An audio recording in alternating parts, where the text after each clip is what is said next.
February last ವೀಕ್ನಲ್ಲಿ rain lily ಬಲ್ಬ್ನ report ಮಾಡಿದ್ದು. ಫೈನಲಿ ಏಪ್ರಿಲ್ ಫಸ್ಟ್ ವೀಕ್ನಲ್ಲಿ ಇದ್ರೊಳಗೆ ಮೊಗ್ಗು ಹೂ ಕಾಣಿಸ್ಕೊಂಡಿದೆ. ಇದಕ್ಕೂ ಮುಂಚೆ ಒಂದೆರಡು ಹೂ ಬಿಟ್ಟಿದ್ದು, ಆದರೆ ಇಷ್ಟು ಕ್ವಾಂಟಿಟಿಲಿ ಇರಲಿಲ್ಲ.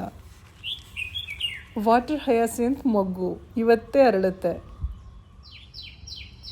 ಹೇ everyone, welcome back to my channel.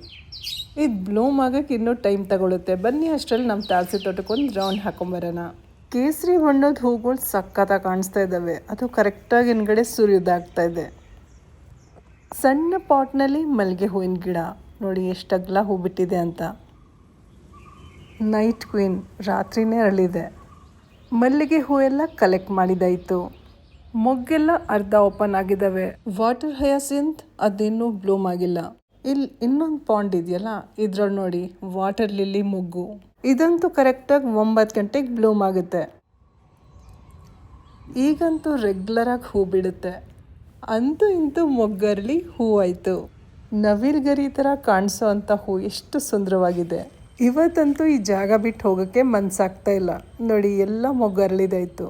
Rain lily ಹೂ ಪಾಟ್ನಲ್ಲಿ 2 ದಿನ ತುಂಬ ಚೆನ್ನಾಗಿರ್ತವೆ. ಆದರೆ ಬೇಸಿಗೆ ಎಷ್ಟಿದೆ ಅಂದರೆ ಇದ್ರ ಕಲರ್ ಎಲ್ಲ ಫೇಡ್ ಆಗೋಗುತ್ತೆ.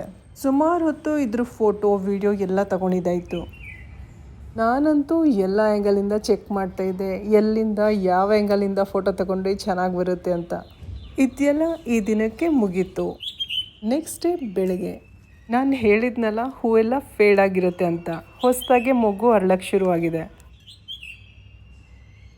ನಿತ್ಯ ಮಲ್ಲಿಗೆ ಗಿಡದಲ್ಲಿ ಮೊಗ್ಗು ಹೂ ಬಿಡೋಕ್ಕೆ ಶುರುವಾಗಿದೆ. ಮಲ್ಲಿಗೆ ಹೂ ಎಲ್ಲ ಕಲೆಕ್ಟ್ ಮಾಡ್ಕೋಬೇಕು. ಒಂದೇ ಲೈನಲ್ಲಿ ಎಲ್ಲ ಪಾಟ್ಗಳು ಜೋಡಿಸಿದ್ದೀನಿ. ತಾರಸಿ ತೋಟಕ್ಕೆ ಎಂಟರ್ ಆಗಿದ ತಕ್ಷಣ ಹೂವೆಲ್ಲ ಕಲೆಕ್ಟ್ ಮಾಡೋಕ್ಕೆ ಹೋಗಲ್ಲ. ಒಂದು ಅರ್ಧ ಗಂಟೆ 1 ಅವರ್ ಹಾಗೆ ಬಿಟ್ಟಿರ್ತೀನಿ.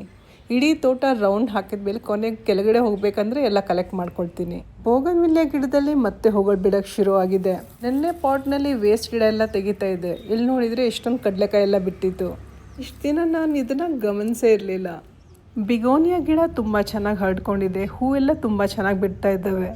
ಅಡೇನಿಯಂ ಗಿಡದಲ್ಲೂ ಸುಂದರವಾದ ಹೂಗಳು ಬಿಡೋಕ್ಕೆ ಶುರುವಾಗಿದೆ.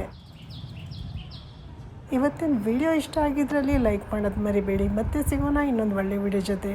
ಅಲ್ಲಿವರೆಗೂ ಧನ್ಯವಾದಗಳು. Thank you. ನಮಸ್ಕಾರ.